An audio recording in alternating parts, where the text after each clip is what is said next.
Today, families of more than a dozen workers missing after the explosion that destroyed an explosives plant in Hickman County, Tennessee, heard the news they didn't want to. It's this, we are building this AI that's going to become not only just super intelligent, but it eventually becomes so advanced that it gains omniscience, it gains omnipotence, and it becomes this superhuman godlike thing that transcends humanity, eventually just... One person described the power outage as apocalyptic, and many we spoke with called the incident simply scary.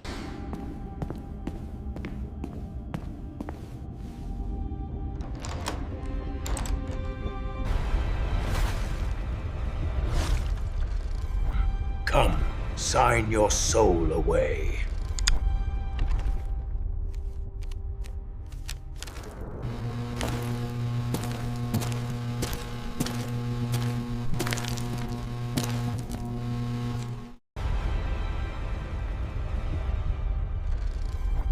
We can't let the people know! We can't let the people know!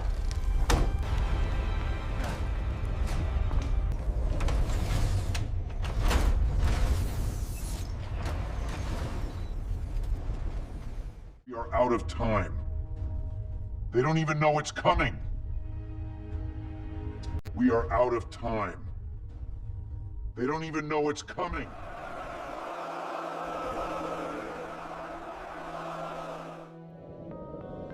Welcome to the sacrificed.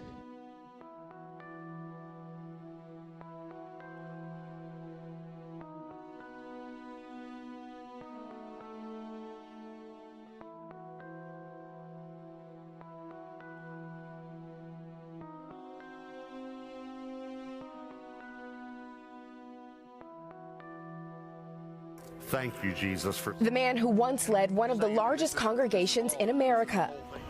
Today, walking into an Oklahoma courthouse, pleading guilty to sexually abusing an underage girl. This has taken my entire lifetime to get here. That girl was Cindy Clemishire, now 55. Inside the courtroom, delivering a message to her abuser through tears, as Gateway Church founder Robert Morris admitted to 5 felony counts of lewd or indecent acts with a child in the 80s. People need to know who he is, that he came into our home as a pedophile, disguised as a preacher. The abuse began on Christmas night in 1982, Cindy says, when she was 12 and Morris 21. It continued for years. A secret Cindy kept until 1987, when she told her parents and church leaders, and for the first time last year, shared publicly. He started by touching my breast and putting his hands in my pants. Decades passed. Morris grew into an evangelical powerhouse, even serving on President Trump's Spiritual Advisory Council, at times alluding to past transgressions in his sermons. sexual temptation is an appetite of the flesh. And I developed an appetite before I was saved. His sins that NBC News reported on last year, now officially crimes. Morris handed a 10-year sentence, though he will only serve 6 months in a county jail as part of the negotiated plea deal. He will also have to register as a sex offender and pay $250,000 in restitution. There is hope to come out of shame and to be whole again. And that's my hope for me, my hope for other victims, and even for Robert. For this survivor, justice decades delayed, but tonight, no longer denied. I have 80 seconds. Tell Americans what it's like if they don't stand up against this right now. What's coming? It will end up in total control of every facet of your life. They're already bringing in the social credit score that they pioneered in China. They're pairing it with the digital currencies, and they want to make it so that they will track your carbon footprint. They will track your attitudes and your opinions online. They will track everything that you buy to determine whether you're making appropriate choices. They will track where you're tithing, what church you're tithing at, what organizations and ministries you're giving to. It will create a dossier, a comprehensive dossier on every American, which will, of course, be processed through artificial intelligence. And if we don't stop it, it will culminate in exactly what Klaus describes in his book on the Fourth Industrial Revolution, a fusion of our biological and our digital identities that will be impossible to escape from. So I urge Americans in the strongest possible terms, take this threat seriously. It's not going to happen tomorrow, but it's coming down the pike, and we must say no. There's a lot of stupidity with our freedom, but that doesn't mean the government should be spying on you. The thing is, in other countries, they just are. Like in China, they just are. They already have the social point system. Social credit score. Yeah, social credit score. Oh, yeah, yeah. So if you jaywalk and they get a photo of your face, so they have biometrics, they get a photo of your face, they know it's you, your thing gets dinged, now you can't buy a plane ticket. It's like Black Mirror stuff. Yep. Yeah, it's just like reality. that. Well, they're passing that in the UK right now. In the UK, you need a digital ID to combat, ready for it, illegal immigration. Well, mother, you let the illegal immigrants in on purpose. Like, you guys knew what you were doing, and now you're using it as a justification for digital ID. I just watched one this morning, actually, about, it was a British judge. A guy got sentenced. I saw that, yeah. For however many years for a 20 months, social 20 media months post. for a social media post. It was about immigration. It's getting complaining weird, about immigration. It's wild. Yeah, it's wild. It's crazy. And, you know, it's the best way to control people, you know, and keep them at each other's throats. Like, bring in a bunch of people that the people that live there don't want there and let them duke it out, and then start instituting tighter and tighter restrictions and control. Many people are a little worried about what will happen to them with the digital euro. Can you encourage them? Why is the digital euro good for people like you and me? A digital currency where it has been piloted, and there is only one which is clearly now launched in a very small country, but it is piloted on a fairly large scale in China, is of use and of service to all citizens. So it is not something that is good for the elite, or is good for the young, or is good for some versus others. If it is well done and if it is well implemented, it would be of service to all citizens. And why are you and so many others against it when it's normal in most parts of Europe? Do you not trust Whitehall to keep the information safe? Firstly, this is Britain. This is one of the things that makes us different, our relationship with the state. But number one, it's not going to stop a single illegal migrant. It's not going to work. Everybody, even Ed Balls, who used to be in the Labour government, has said that literally on air. Secondly, the government itself was warned by its own experts that this would actually make all of our information vulnerable, because you've got one access data point and the criminals can attack that. But thirdly, of course, it's going to give lots of information to government they can use as they wish. And we saw in COVID, and we saw with Tony Blair, that governments sometimes are quite...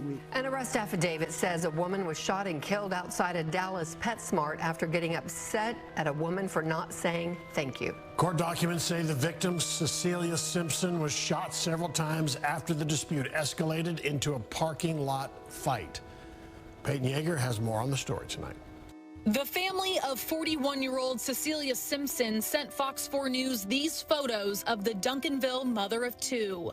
Friends and old classmates from Duncanville ISD also mourning the loss. According to an arrest warrant affidavit, Simpson was shot and killed after becoming upset because a woman she held the door open for didn't say thank you. The argument started at the store Five Below Tuesday and then spilled over to the PetSmart in the same South Oak Cliff shopping center off Wheatland Road. Investigators say 22-year-old Kiana Hampton followed Simpson and her daughter into the PetSmart. Employees there asked them to leave. The screaming first caught my attention. Fox 4 spoke to a 27-year-old ER nurse who walked out of the PetSmart as the two women were arguing in the parking lot. The lady who was the shooter was still instigating, I guess, an argument or a fight or something. But the mom and daughter tried to get in their car and de-escalate the situation, but the lady wasn't having it. According to the affidavit, Hampton later confirmed to detectives she engaged in the verbal dispute, entering the PetSmart twice and continuing the argument, throwing the drink bottle at Simpson's car when she was about to leave, and engaging in a physical altercation with her. That's when police say Hampton pulled out a gun and shot Simpson 3 times. Multiple nurses rushed to perform CPR, Simpson's daughter by her mom's side, while also on the phone with 911. If I could just hug that daughter, I just feel so bad for her, and I just want her to know that I did everything I could. Those other people did everything they could. Now, the suspect, Hampton, remains here at the Dallas County Jail. She does face a murder charge. Yesterday, police say the suspect did take off in her own vehicle. She was later arrested. Surveillance video from that shopping center captured the shooting itself and also the suspect's license plate. Steve? A bonker new study claims alien DNA has been found inside humans. I didn't believe it myself until I saw this photo. It sounds like an old science fiction movie, but a study out of Harvard finds that aliens might be living among us. All right, moving on. Break out the theremin because this next story is just begging for a spooky sci-fi background.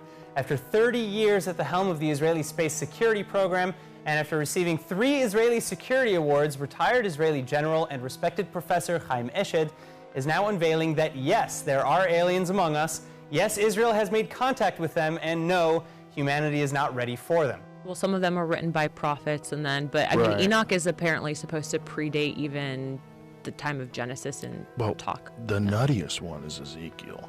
I'm telling you, Enoch is even crazier than Ezekiel. Like, explain the nuttiness of the Book of Enoch to people. Well, it's okay. So if you read it, it talks about the fall of angels, thus creating really the precursor of civilization that led to the first flood. I think that when you even go into potentially the technology that was given to mankind by these angels, it talks about the hidden beliefs and theories in astronomy, etc., metalworkings, all of it. But it really does explain, you know, you were talking about earlier how you have a lot of these religions around the world that kind of say the same thing. This is kind of the OG text that leads to those stories that we're hearing from many religions around the world.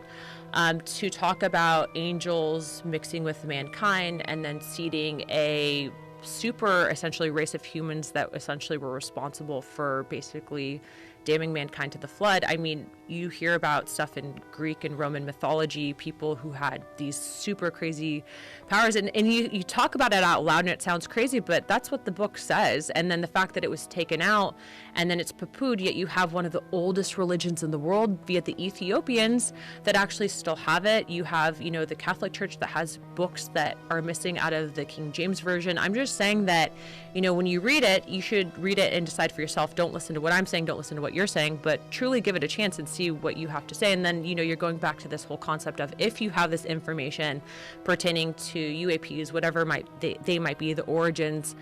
I mean, if you have a understanding of what Enoch was talking about, kind of makes sense. You know, the really old stuff is very strange. The Orthodox, I'm telling you, the Ethiopian Orthodox Bible, I actually had a staffer that went to Ethiopia. She was on a church trip, and she actually brought me back a copy, and she's like, you can translate it via Google Translation, so kudos to modern day technology. So I have it in my office, and actually when I did my swearing in, I actually did my swearing in on the Ethiopian Orthodox Bible. Wow. It's cool.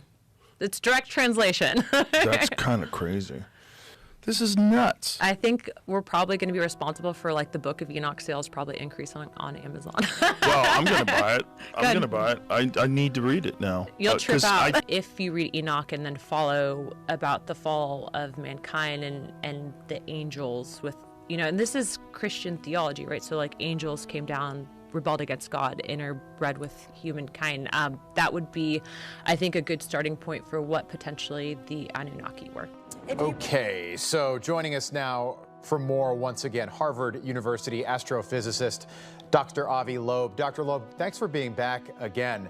Are you able to confirm that the images that the Mars rover took of 3I Atlas Thursday and Friday of last week, so 6-7 days ago, have yet to be released? Is that accurate?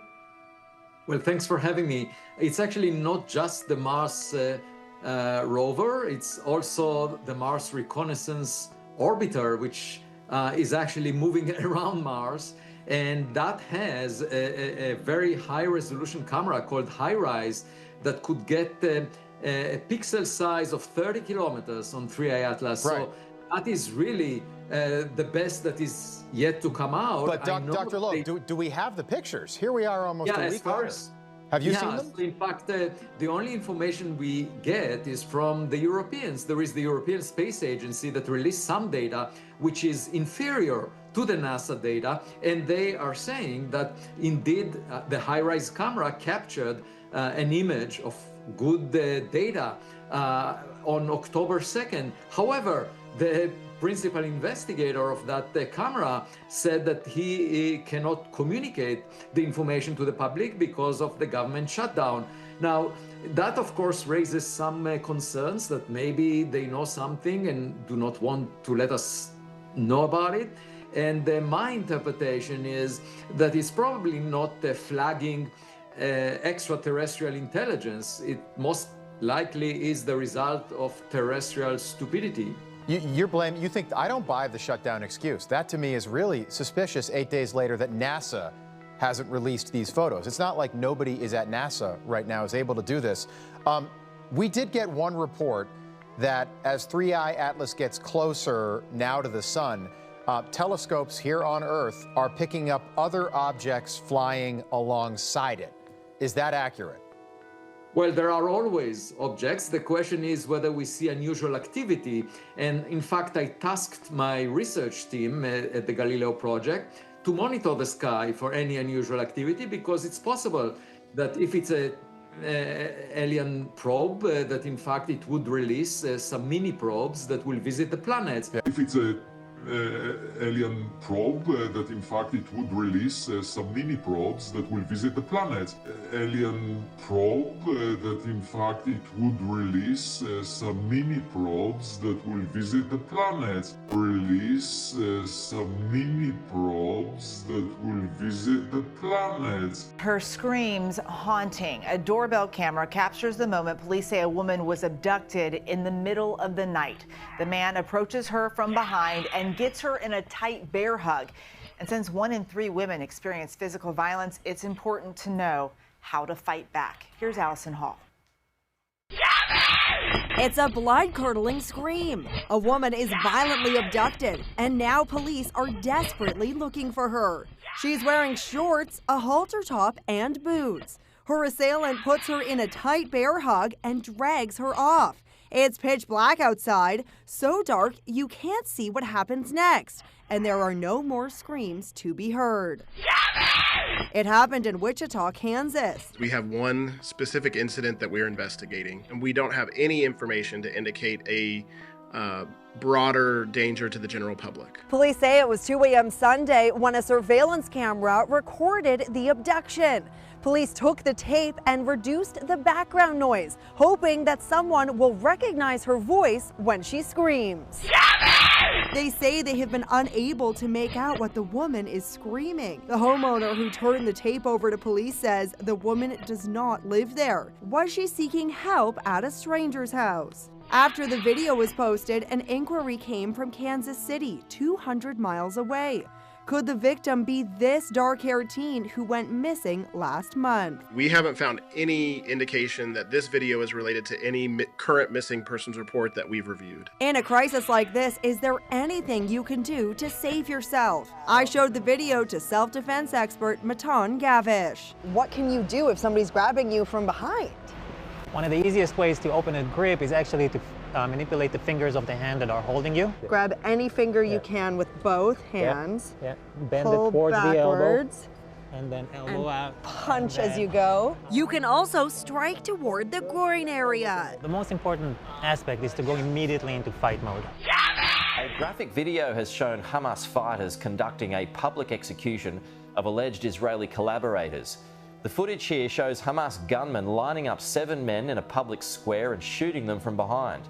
Hamas confirmed the authenticity of the video. The group told Reuters they will not be tolerating any violations of order in Gaza. Palestinian security sources say dozens of people have been killed in clashes between Hamas fighters and rival tribal groups in recent days. Depends on what level you want to go down to, but you've got Hamas and allied groups who are, if you like, of an Islamist stamp. You've also got non-Islamist hardline Palestinians who reject any accommodation with Israel. And then you've got some groups who are not allied with Hamas. And then you've got clans and families. In many cases, those people are against Hamas as well. So what you got there is a power vacuum. We've seen this before. Joining us live on our Wednesday morning is our panel with two men with experience in intelligence communities in Canberra. Labor MP Julian Hill, Liberal MP Philip Thompson. Good morning to you both. So Julian, I'll start with you here. How concerned are you about a war, if you like, within a war? A war within a war, Pete? A war within a war. You've got a war within a war. If you want me to spell it out, you've got a small kind of civil war between these rival groups in Gaza now, that small picture, while you've got the bigger war, which Donald Trump now has conceded is over. Happy to comment on that. I thought you were talking about the coalition and the Liberal Party and their civil war.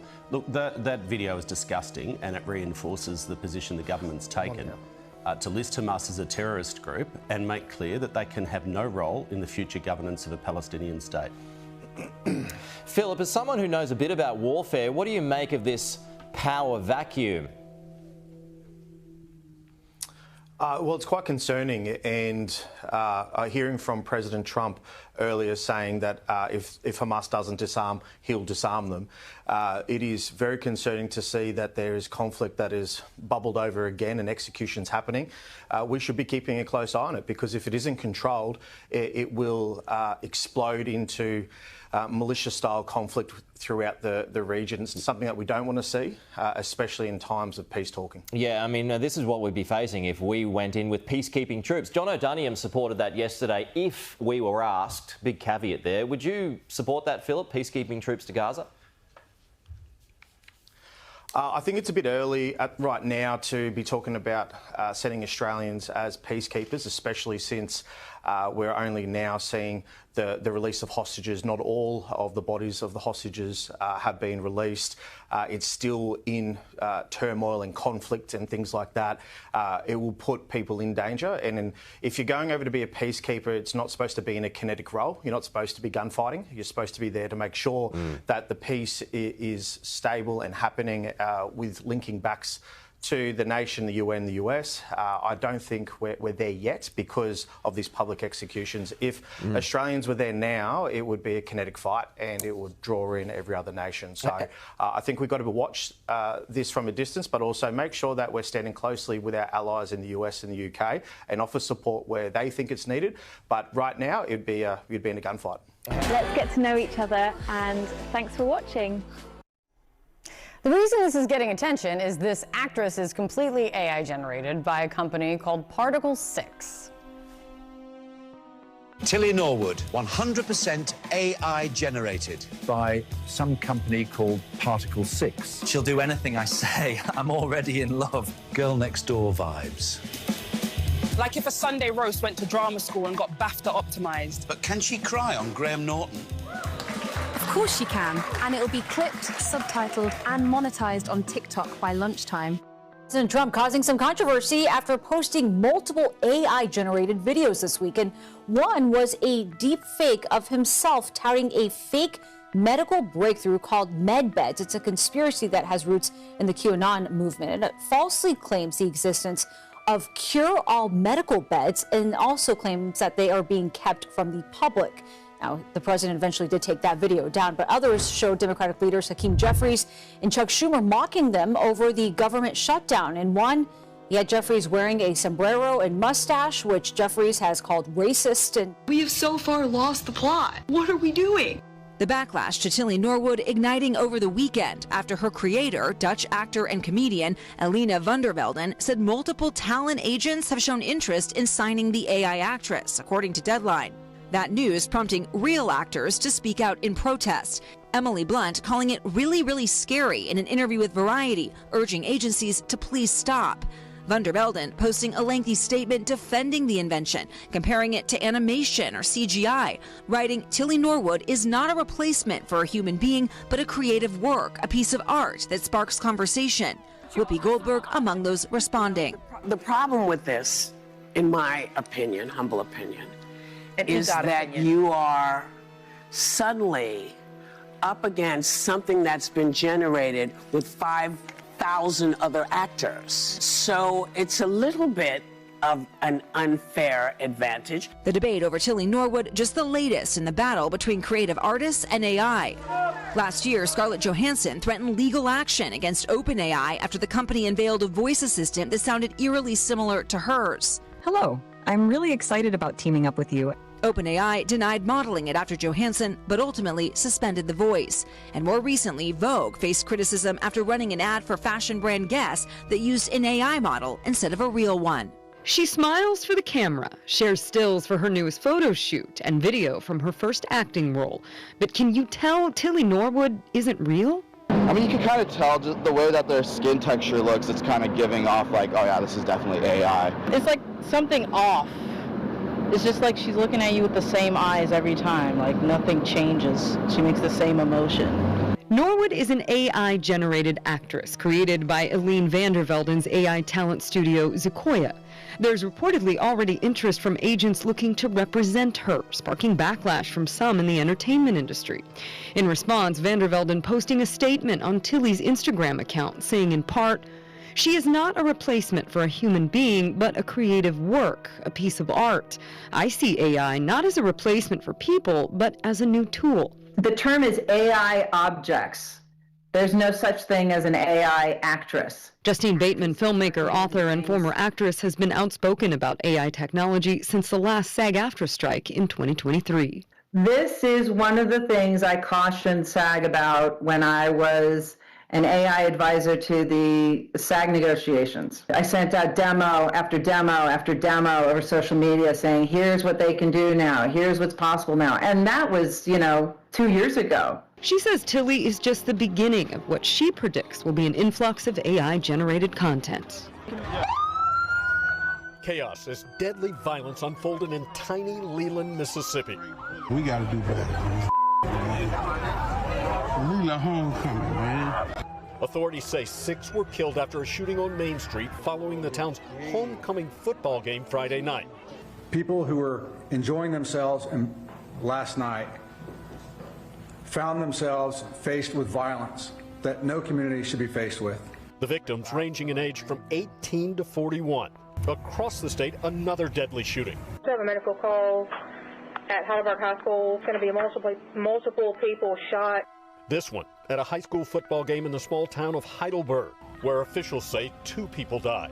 Mississippi's governor says one of the victims was pregnant.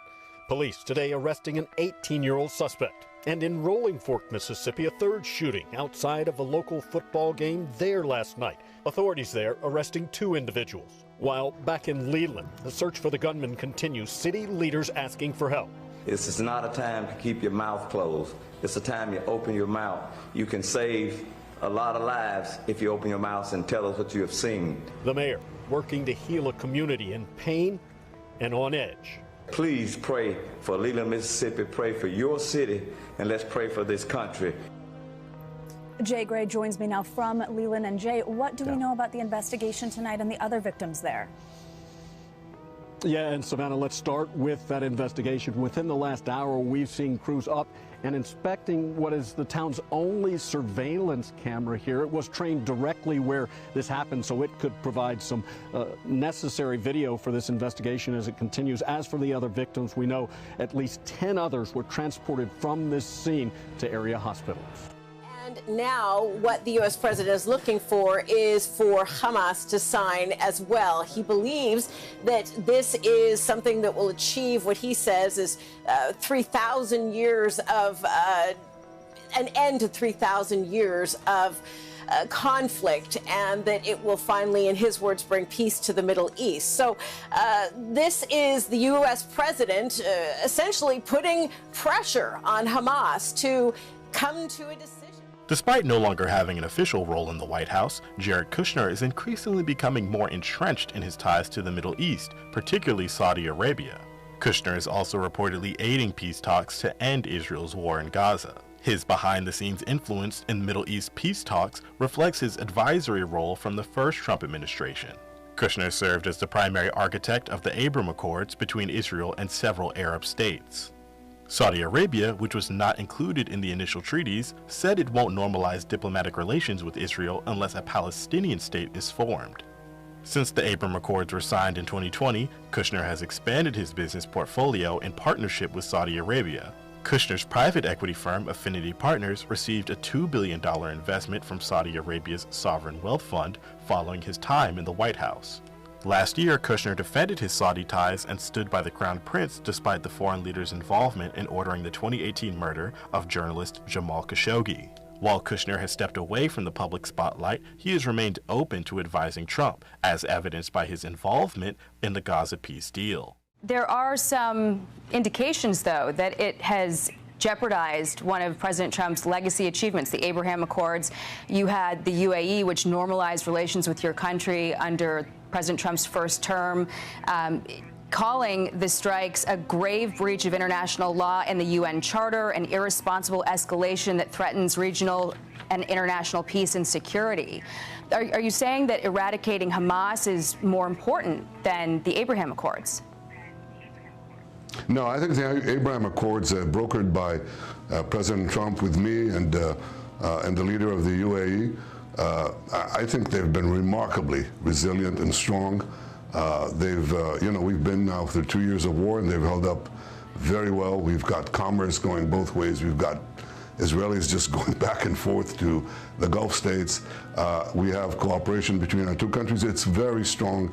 And I think that the defeat of the Iran terror axis and the defeat of Hamas and the ending of the hostage situation in Gaza will improve it even further. I think there are many possibilities for peace, which I'm discussing with President Trump and his team, and we plan to seize them. I think you'll see that not only are the Abraham Accords not endangered, they'll be expanded to other countries. I think we have a screen. We'll pop it up as we start talking on the buyers. The Saudis are involved, sovereign wealth fund. Yep. It's a huge private equity deal, I think biggest ever. Affinity Partners, that's Kushner, right? Jared Kushner. Yeah, that's important. Silver Lake as well. Talk about this. What do you make of it? So this, first of all, maybe don't care about business, maybe don't care about video games. This is the biggest buyout of a public company ever. Ever, yeah. By the tune of probably $20 billion. The last big deal was probably the biggest, next was probably $35 billion. So $55 billion is huge. And so to see the Saudis come in and buy this company, to buy Electronic Arts, probably the best gaming company out there. It's had a rough time. How did the White House decide that it is appropriate for Jared Kushner to be working on matters that involve Qatar, the UAE, Saudi Arabia, 3 countries that combined have given him more than $2.5 billion for his investment firm?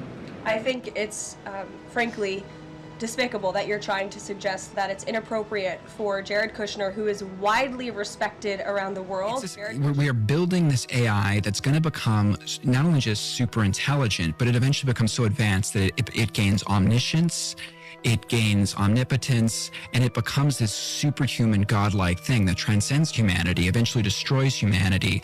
And he gets really into the book of Revelation, ends up becoming the demons from the book of Revelation. The real thing with Nick Land... what becomes the demons of Revelation? AI does. That we are building the demons from the book of Revelation with AI. And that's Nick Land's position. But I should say, too, it's the position of a lot of these guys. Elon Musk has said that with AI, we are summoning the demons. Yes, he has said that. He said that 10 years ago in an interview, and he's said similar things every year since. But Elon was trying to sound the alarm on that. Nick Land is for this? I mean, with a lot of these guys, Tucker, it ends up being, a lot of them are, they would maybe blink at Satanist. Although Nick Land has said, Christians who believe that what he's doing is talking to Satan when he does these divination things. He says they're not totally wrong. He's not unsympathetic to it. He says he is hearing from the outside and that these are, he's not totally unsympathetic for it. But with a lot of these guys, what was interesting about Nick Land is that they keep getting the same ideas. Interestingly, did you see this? There are some people that like that. I mean, this is what Bill Gates always wanted. This is what a lot of these tech-obsessed people have always wanted. They've wanted, and many on the left with depopulation. This is very scary stuff, Kurt. Did you see what Elon Musk is doing? I mean, this is sort of, he has this idea and it sounds fantastic, but watch him do it. Colonizing other planets like Mars. He wants to do it to reseed or reset Earth. Why? He's watching this. This is exactly what he called out years ago. So what do you and I do about this? There's a quote that people in Silicon Valley love to say. I'm going to get it wrong, but it's something like, we have the technology of gods, the moral framework of medieval times, and there's one more. But I think there is this sense that our technological capabilities are so outpacing our wisdom, our judgment, our kind of time to develop what we want society to be. And it does feel unbalanced to me in a bad way. I don't know what to do about that, because the technology, it's here. This is no longer, I've been talking about this for years. This was the year that I think the AI got smarter than us. That's a big moment. Yeah. And life goes on, but something fundamental has changed. I don't know how sci-fi it's going to get. No one does. Are we living forever in computers? Do we just cure a bunch of disease? Do we, whatever? And we begin at 5 with a mother wanting justice. She says her 5-year-old daughter was beaten, abused, and traumatized. I'm Katie Houston. And I'm Damon Maloney. We first learned about this after receiving multiple phone calls and emails about a Facebook post detailing the violent attack. News 5's Nadine Abusada sat down with that mother who wants everyone, Nadine, to know what happened to her daughter. Katie, Damon, we want to warn those that are watching that what you're about to hear and see may be graphic and disturbing as a mother demands answers and justice for her daughter. She a mini you. Yeah, she literally will crack you up. She's so proper, the way she talks, everything about her is just bubbly. When talking about her 5-year-old daughter, Antavia Kennebrew lights up. She is very, very affectionate. But sadly, that joyful spirit it was horrible. Is broken. The bubbly 5-year-old, and I know she was not there no more. We're not naming the child or showing her face because she is a minor. But this horrific story begins on September 13th. Antavia says she left her 5-year-old daughter at a family member's house. Then she got a call. Her daughter was missing. When she arrived, the little girl was already in an ambulance. I could not recognize my daughter. Her hair was ripped out of her head. She had blood and bruises all over her. Her nails was filled in dirt, and she was unresponsive. Antavia says her daughter was taken to a wooded area where a group of children attacked her. The allegations, which include sexual assault, are too disturbing to share with you. That is so evil. It's so evil. News 5 reached out to Cleveland police regarding this incident. What can you tell me about this investigation involving a 5-year-old allegedly being assaulted?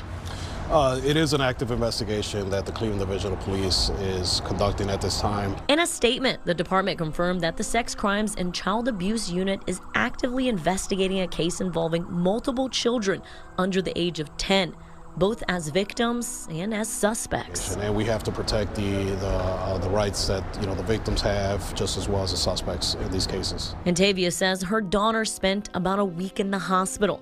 The moment she opened her eyes, she was screaming. When she woke up, she said, "They killed me." She thought she was dead. The memories came flooding back. To hear your baby say that she dead, what? A 5-year-old shouldn't even know that word. How is she now? She's struggling mentally and behaviorally. She say things that she never said before, more violent, more suicidal things. She says now her focus is on just 2 things: making sure her daughter heals and getting justice. You posted about it. Why? Why did you want to speak out regarding what happened to your daughter? Because I needed justice for my daughter. So when you say justice, what does that look like? Everybody involved in the pain that was inflicted on my daughter, they get what they deserve. As of now, no charges have been filed in this case, and Cleveland police reiterate that it is still under investigation. For Antavia, she has legal representation and she plans to keep fighting until she gets justice. Damon, Katie, truly a heartbreaking story. Nadine, disturbing to hear, and we know you'll continue to follow through as police continue. One person described the power outage as apocalyptic, and many we spoke with called the incident simply scary. We know, was it 2021 Hamza bin Laden, one of the sons of Osama bin Laden, became the military commander, and then about a year later became the emir of Al-Qaeda. And him and his brothers, Saad, and Uthman, and Abdullah, are all in on the U.S. plot, which is Al-Qaeda is targeting soft targets, specifically hospitals, medical centers, and other things like that. The intelligence is they've got police uniforms, utility uniforms, fire and rescue uniforms, because the intent is to have first the primary attacks on whatever soft target, including hospitals, and then secondary attacks. But the key is if they attack the hospitals and then are simultaneously doing other soft targets, there won't be anywhere in those cities to take the wounded people. And since we know they have over 1,000 soldiers here, at least, and I'm just talking Al-Qaeda, I'm not talking about all the Hamas, Muslim Brotherhood, Hezbollah, Iranian IRGC forces, just the Al-Qaeda soldiers, just for this operation. All right, when is this operation supposed to, what kind of a time frame are you? Imminent. Oh, good. You know, all right, so here's and what are the 5 cities? What are the 5 cities? Miami, Houston, shoot, I'm going to have to pull it up. Give me a second. All right, so we're talking about 5 cities. I put it out in an announcement. We're following 2 breaking stories tonight. The first, a power outage at Grand Central Terminal. It happened about 8:30, after the evening rush. The outage did not affect train or subway service, but several people were stuck in elevators for a short time. The backup generators kicked in, but the power is now back on. All the normal players that threaten our lives on an ongoing basis with our security, whether it's your family, whether it's financial institutions, whether it's our government computer systems. This is a major story. This is a very big deal, and it's something that, God bless them for the NYPD, along with the Secret Service, to have uncovered this before something nefarious was triggered is remarkable. The Secret Service announced that it dismantled a massive telecommunications threat to the city. According to the agency, agents uncovered a cache of electronic devices, including SIM cards and servers, in multiple locations. Secret Service has identified and dismantled a massive threat near the United Nations.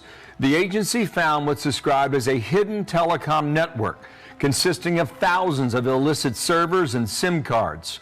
Investigators say it could have blacked out cell service, jammed 911 calls, and plunged the entire city into chaos, and we've been warned about this for some time. The family in Mississippi is now begging for answers after their 21-year-old was found dead hanging from a tree at Delta State University. Campus police say the body of 21-year-old Trey Reed, a black student, was discovered by staff members on Monday morning. Authorities quickly ruling out foul play, and during a press conference today, the university president insisting that race relations are not an issue at the university. I can say that my heartbreak is comprehensive, not just for Trey, although it is primarily for Trey, but for the fact that the rest of the world has an impression of Delta State that is so at odds with what I know to be this institution. This institution should not be associated with hate or hate crimes. Civil rights attorney Ben Crump, now representing Reed's family, demanding more transparency. The family saying we cannot accept vague conclusions when so many questions remain. Let's bring in our Ike Ajachi. So, Ike, what are we learning from police today, and are they still continuing to rule out foul play? Yeah, Kira, several different agencies surrounding this investigation are saying just that. The Delta State University police chief, he's come out and said that there is no indication of foul play surrounding this incident. He also said that there is no ongoing threat to staff or faculty. Now, if you also look at what the Bolivar County Coroner's Office is saying, it's also falling in line with that. They're saying through a preliminary examination that there are no injuries to 21-year-old Trey Reed's body that are consistent to a physical attack. So that they said that there are no lacerations, no bruises, no broken bones, anything that would look like there was a physical attack to his body. Now, the coroner's office is saying that they are investigating this as a suicide, and they're also saying that the full autopsy is currently being done by the Mississippi State Crime Lab, and that'll be finished in about 24 to 48 hours, Kira. So what is the family saying? Are they thinking it's a suicide? Well, Kira, the family of Trey Reed right now, they are expressing deep frustration and they are demanding transparency surrounding this investigation.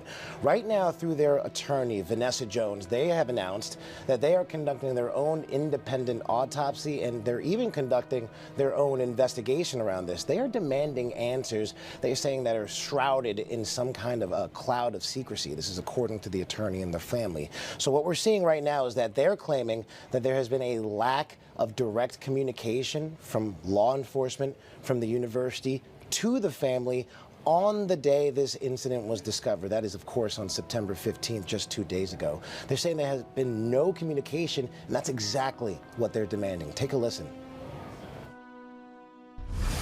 Family does not know exactly what happened on September the 15th of 2025.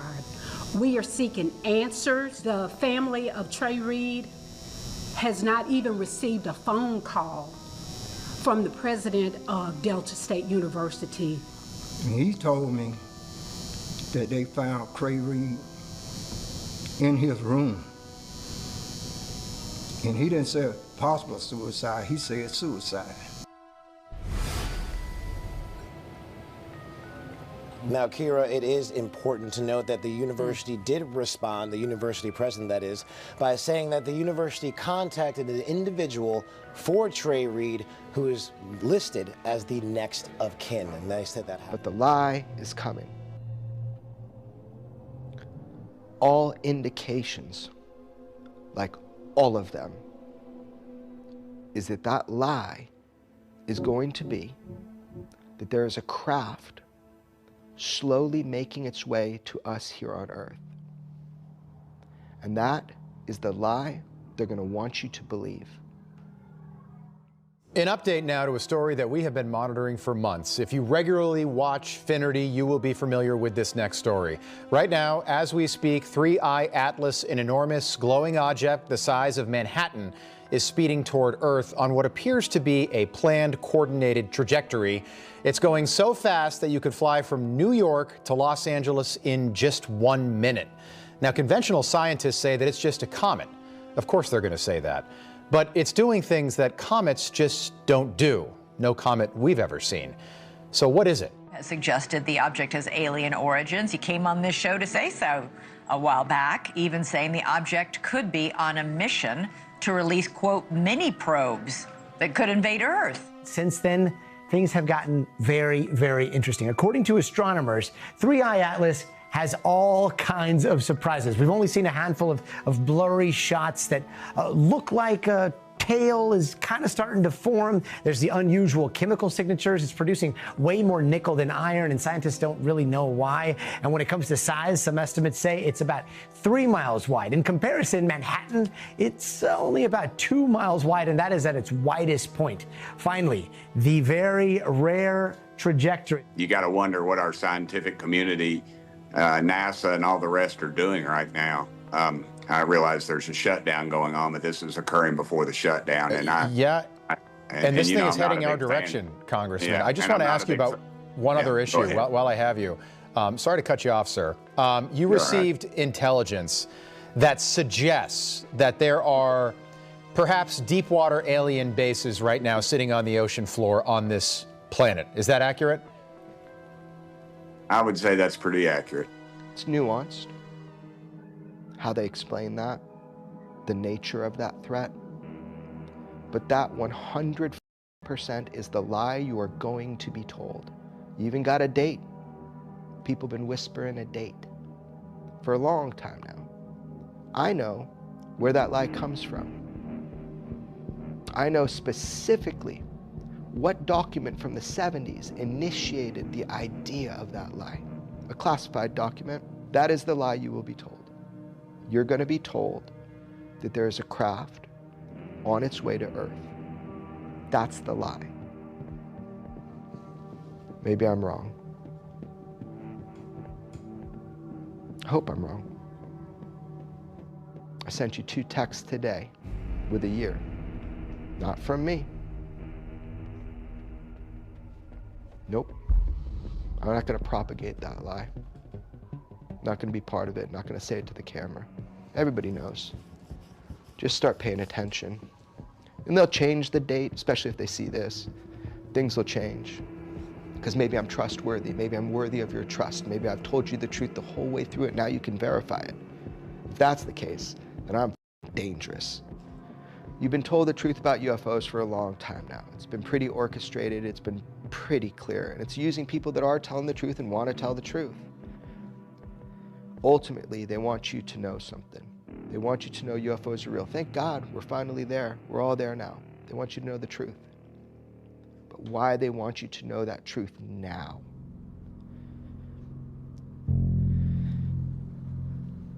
I hope I'm wrong, but it's terrifying. Think about it. Maybe it's good to get ahead of it. Call it out now before they do it. I'll be called crazy.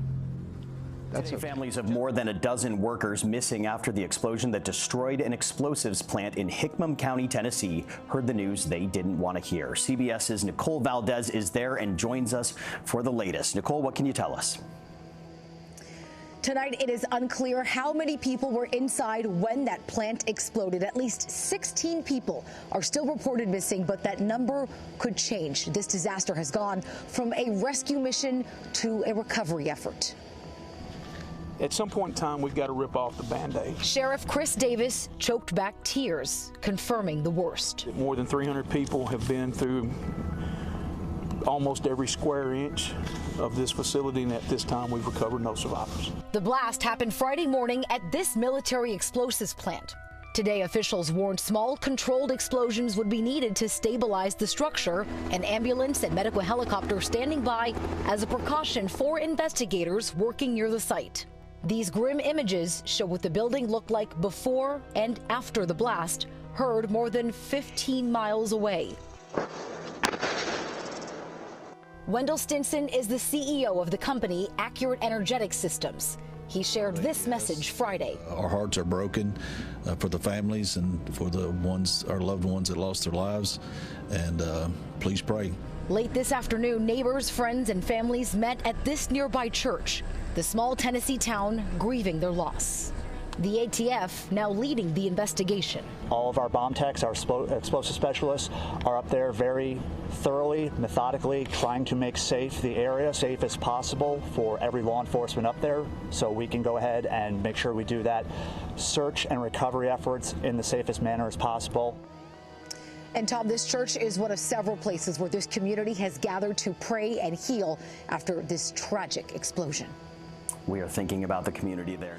We want to turn now to some breaking news on this Wednesday. Taking a look here at your screen at a social media post from Israel Defense Forces saying this: following the completion of examinations at the National Institute of Forensic Medicine, the fourth body handed over to Israel by Hamas does not match any of the hostages. Hamas is required to make all necessary efforts to return the deceased hostages. Taking us out to this live image that we have over at Hostages Square in Tel Aviv, Israel, as I refer back to more of this breaking news reporting. So 4 bodies were handed over by Hamas on Tuesday to ease pressure on the ceasefire following an earlier 4 on Monday. That came hours after the last 20 living hostages were released. In all, Israel has been waiting for the return of the bodies of 28 deceased hostages. Israel, which released around 2,000 Palestinian prisoners and detainees on Monday, is also handing over bodies of Palestinians under the deal. It's a step awaited by many families in Gaza whose relatives went missing during the war. The military said that, quote, after the examinations at the National Institute of Forensic Medicine, the fourth body handed over to Israel by Hamas does not match any of the hostages. There was no immediate word on whose body it was. Israeli Prime Minister Benjamin Netanyahu demanding earlier Wednesday that Hamas fulfill the requirements laid out in the ceasefire deal introduced by President Trump about returning the hostage's body, saying, quote, we will not compromise on this and will not stop our efforts until we return the last deceased hostage, until the last one. I want to also showcase this live image that we have coming out of Khan Yunis there in Gaza. So the U.S. proposed ceasefire plan had called for all hostages, living and dead, to be handed over by a deadline that expired on Monday.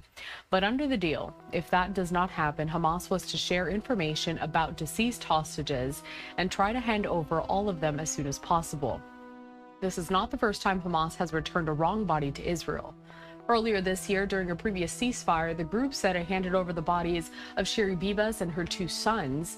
Israelis endured another moment of agony when testing showed that one of the bodies returned was identified as a Palestinian woman. Bibas's body was returned a day later and positively identified. Hamas and the Red Cross have said that recovering the remains of dead hostages was a challenge because of Gaza's vast destruction. And Hamas has told mediators of the truce that some are in areas controlled by Israeli troops. So we'll continue to bring all of this latest information here at Live Now from Fox. But again, the Associated Press and the breaking news that we have to share with you at this time. And I want to bring back this post on social media from the Israeli Defense Forces, in which they said this: following the completion of examinations at the National Institute of Forensic Medicine, the 4th body handed over to Israel by Hamas does not match any of the hostages. Hamas is required to make all necessary efforts to return the deceased hostages. I'm really optimistic about this. I think an even more meaningful impact in our lives is going to come from everyone having a personal superintelligence that helps you achieve your goals, create what you want to see in the world, be a better friend, and grow to become the person that you aspire to be. Artificial intelligence models are now fighting for their own survival. One OpenAI model rewrote its own code to avoid being shut down, and Anthropic started blackmailing the engineer. And the letter that he posted is kind of intense language, Mike. He says that the next decade will likely decide whether superintelligence is a tool for personal empowerment or a force focused on replacing large swaths of society. No gray area there for him, Mike.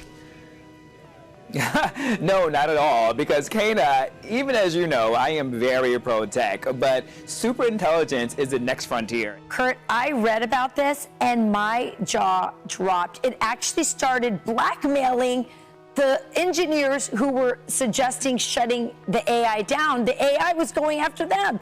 That's frightening. Beyond frightening. Good morning to you, Rachel. Not to ruin your day, but this sort of Hollywood is becoming a reality if we don't do anything about it.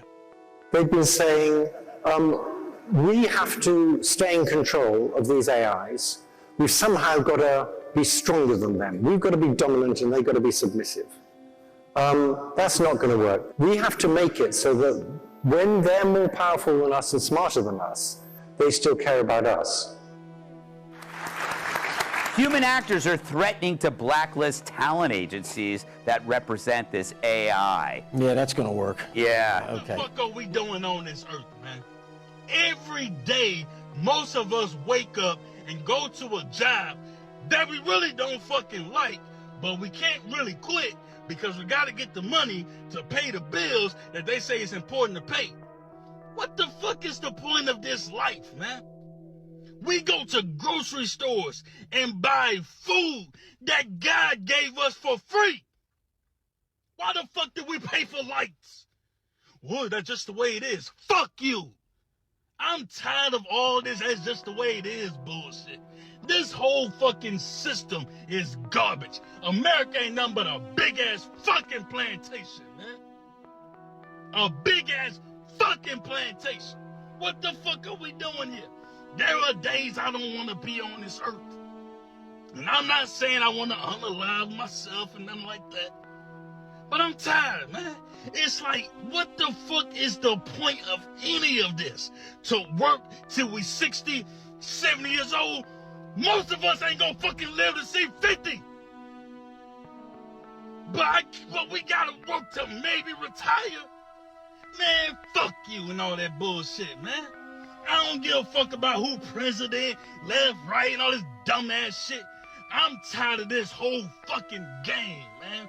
It's a big-ass game. It's a big-ass charade. America is a fucking plantation. I don't give a fuck what nobody got to say about it, man. This shit is exhausting. Like, I don't even want to look for another job. I'm going to walk in there. They going to ask me, why do you even want this job? Bitch, because I need some fucking money to pay the bills that they tell me is important to pay. Get the fuck out of here, man.